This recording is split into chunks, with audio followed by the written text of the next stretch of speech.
বড়দিন আর বড়দিন মানেই উৎসব, আর সেই উৎসবের মেজাজে আমাদের শহর কলকাতা দারুণভাবে সেজে ওঠে। আর সেই উৎসবের মেজাজটা কেমন এখন পাওয়া যাচ্ছে, আমরা সরাসরি চলে যাব পার্ক স্ট্রিটে।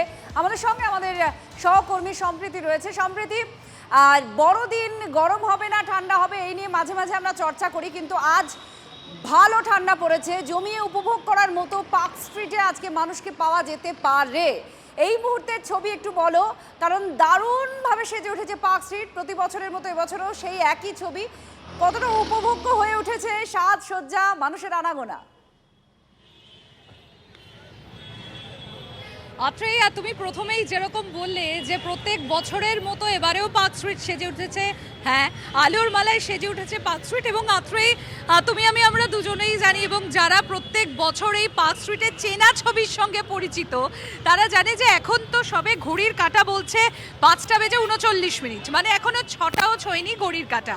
এরপর যখন আস্তে আস্তে সময় গড়াবে তখন কিন্তু আরও বেশি করে মানুষজন আসতে থাকবে, ভিড় বাড়বে, এবং তারপর এই পার্ক স্ট্রিট অর্থাৎ যেখান থেকে এখন যানবাহন চলছে, গাড়ি চলাচল করছে, সেখানে কিন্তু গাড়ি চলাচল বন্ধ হয়ে যায় এবং তারপর সেই পার্ক স্ট্রিট ওয়াকিং স্ট্রিটে পরিণত হয়ে যায়। কিন্তু এবারেও এ বছরও কি আমরা সেরকম কিছু দেখতে পারবো? তার জন্য তো আমাদের একটু অপেক্ষা করতেই হবে। কিন্তু আত্রেই, ইতিমধ্যেই দেখেছো তুমি যে পার্ক স্ট্রিটে কিন্তু প্রচুর মানুষের সমাগম হচ্ছে।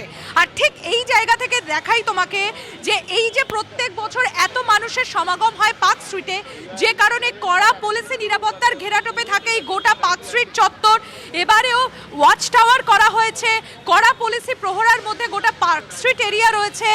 রয়েছে কুইক রেসপন্স টিম, রয়েছে মহিলাদের সাদা পোশাকের মহিলা পুলিশ রয়েছে, রয়েছে উইনার্স বাহিনী, এর পাশাপাশি রয়েছে রেডিও ফ্লাইং স্কোয়াড, রয়েছে HRFS, অর্থাৎ নিশ্চিদ্র নিরাপত্তা, কোনো রকম অপ্রীতিকর ঘটনা যাতে না ঘটে তার জন্য তৎপর পুলিশ। পার্ক স্ট্রিটের ছবি আপনারা দেখছিলেন সরাসরি।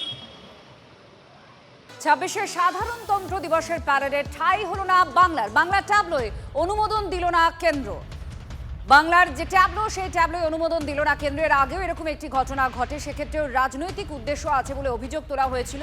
26শে সাধারণতন্ত্র দিবসের প্যারেডে ঠাঁই হলো না বাংলা ট্যাবলোকে অনুমোদন দিল না কেন্দ্র। বিভিন্ন প্রকল্প বা বাংলায় যে থিম নিয়ে একটা ট্যাবলো ঘোরে এই সাধারণতন্ত্র দিবসের প্যারেডে, সেই ট্যাবলো এবার অনুমোদন পেল না।